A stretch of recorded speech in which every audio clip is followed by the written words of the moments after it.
discussing how to change the membrane in a 4010 LX. Materials you will need are the membrane rebuild kit, a Phillips screwdriver, a 1/16 Allen key, a small flathead screwdriver, a pair of tweezers, and a 5/32 Allen key. Process to change the membrane will take 9 steps. Step 1 is to disconnect the power. You'll want to disconnect the power at the circuit mains, remove the lid, and then disconnect the Phoenix connector inside the outlet. Step 2 is to remove the front panel. You'll open the door to the case. With the 1/16 Allen key, you'll unscrew the set screw for the bypass flow knob, the sample flow knob, and with the Phillips screwdriver, you'll unscrew the 4 Phillips head screws holding the front panel down.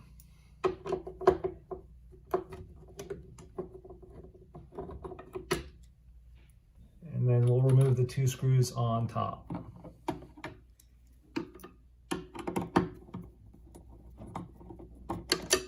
And with the small flathead screwdriver or tweezers, remove the front panel.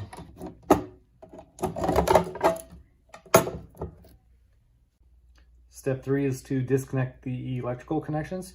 Start with the detector, followed by the thermistor, the pressure sensor, and the communication lines.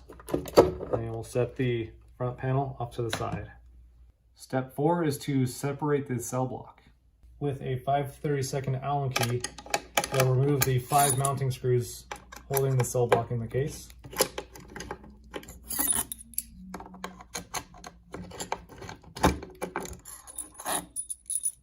As you're doing this, you'll want to make sure that you do not pinch the fiber optic cable when the cell block releases from the case. You'll then slide the block to the left to clear the orange grommets, being careful not to pinch the fiber optic cable. Step 5 is to separate the block. Step 6 is to inspect the solid diaphragm for any corrosion or contamination, and if there is, replace it with the one provided in the kit. Step 7 is to remove and replace the membrane. This is the hardest step. With tweezers or a small screwdriver, you will go in and remove the large O-ring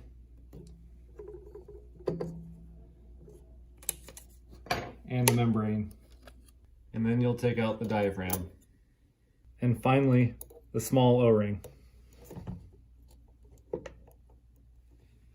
Step 8 is to remove the orange grommets and replace them later. We do this because they can become damaged when removing the cell block. Step 9 is to assemble everything in the reverse order. We'll begin by installing the orange grommets.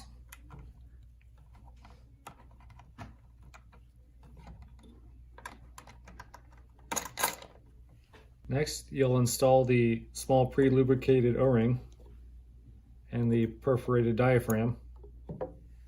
You'll now want to inspect the membrane to make sure that there isn't any plastic behind. As you can see on this one, someone was left behind.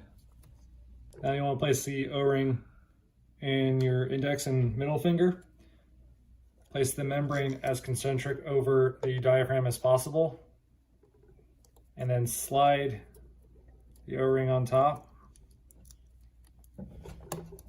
And you'll bring the O-ring all the way around, making sure that the membrane is flat with no tears or ripples. Next, you'll install the top block. Watching the fiber optic cable, make sure you're not pinching it at any point. You'll line up the gas ports, support them on the other side, and push through. With the blocks and the grommets, secure the blocks to the case with the screws and the 5/32 Allen key.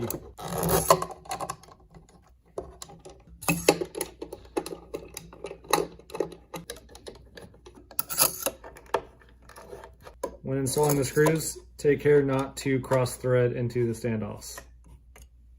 When all the screws are started, we'll go back and tighten them all down.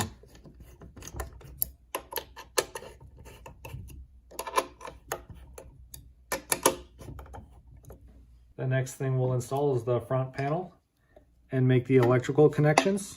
The first connection you'll make is the detector, and you'll plug that into J10.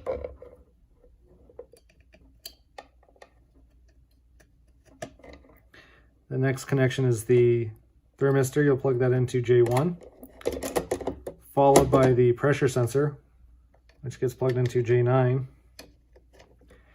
And then finally, the power and communication lines go into J2. You'll then place the front panel and slide it over the 2 metering valve stems. With the Phillips head screwdriver and the 4 screws, secure the front panel to the case.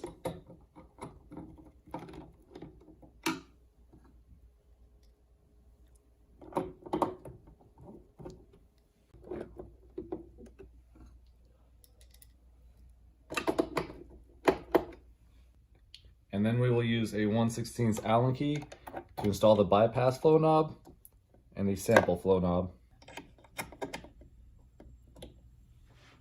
And then we will close the door. And then we will connect the power back into the outlet. And lastly, we'll put the lid on.